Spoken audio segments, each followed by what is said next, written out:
আজকে সরকারকেও বলবো, যদি দাবির অগ্রগতি কারো ভূমিকা থাকে তাহলে সেটা একমাত্র বিএনপি দাবি করতে পারে, একমাত্র বিএনপি দাবি করতে পারে। বিএনপি বলতে পারে যে সবচেয়ে জনপ্রিয় দল হলো বিএনপি।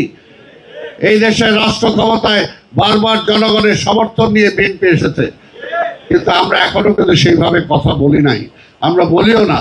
আমরা চাই সবাইকে নিয়েই ঐক্যবদ্ধভাবে দেশটাকে পরিচালনা করতে, এবং এখন একটা যেটা যে সব কিছু বাদ দিয়ে একটা নির্বাচন, জনগণের ম্যান্ডেট আমরা নিতে চাই। জনগণ ঠিক করবে রাষ্ট্র কিভাবে চলবে না চলবে। ওই 10-20 জন 50 জন মিলে ঠিক করে দিবে যে দলের কোনো অবস্থানে নাই, তারা ঠিক করে দিবে দেশ কিভাবে চলবে। এটা কি জনগণ মানবে? জনগণ সেটা বলে না। কাজেই জনগণের কথাই বিএনপি বলে, আর দেশের কথাই আমরা বলি, মানুষের স্বার্থের কথা বলি।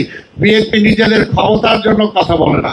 তাই আজকে বলবো, আপনারা আসেন, কথাবার্তা বলতে বলেছেন, আমরাও বলি যে কথাবার্তা একটাই এখন হওয়া উচিত, যে ফেব্রুয়ারি নির্বাচন কিভাবে সুস্থ হতে পারে, সুন্দর হতে পারে, সেই আলোচনাটা করেন। আর অন্য এই সমস্ত গণভোট উমুক সমুক এগুলো আসলে পরবর্তীতে চিন্তা করেন।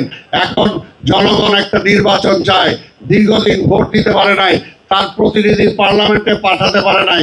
কাজে আরেকটা ষড়যন্ত্র করে দেশটাকে আরো রসাতলের দিকে ঠেলে দিয়েন না। আজকে তারা গণভোটের কথা বলেছে, আমরা বলেছি যতই গণভোট করেন, পরবর্তী নির্বাচিত পার্লামেন্ট ছাড়া কোনো আইন আপনি পাস করতে পারবেন না। তারপরেও আমরা গণভোটে রাজি হয়েছিলাম যে ঠিক আছে, জাতির বৃহত্তর স্বার্থে আমরা গণভোট রাজি হই, কিন্তু সেটা আমরা বলেছিলাম যে একই দিনে করেন।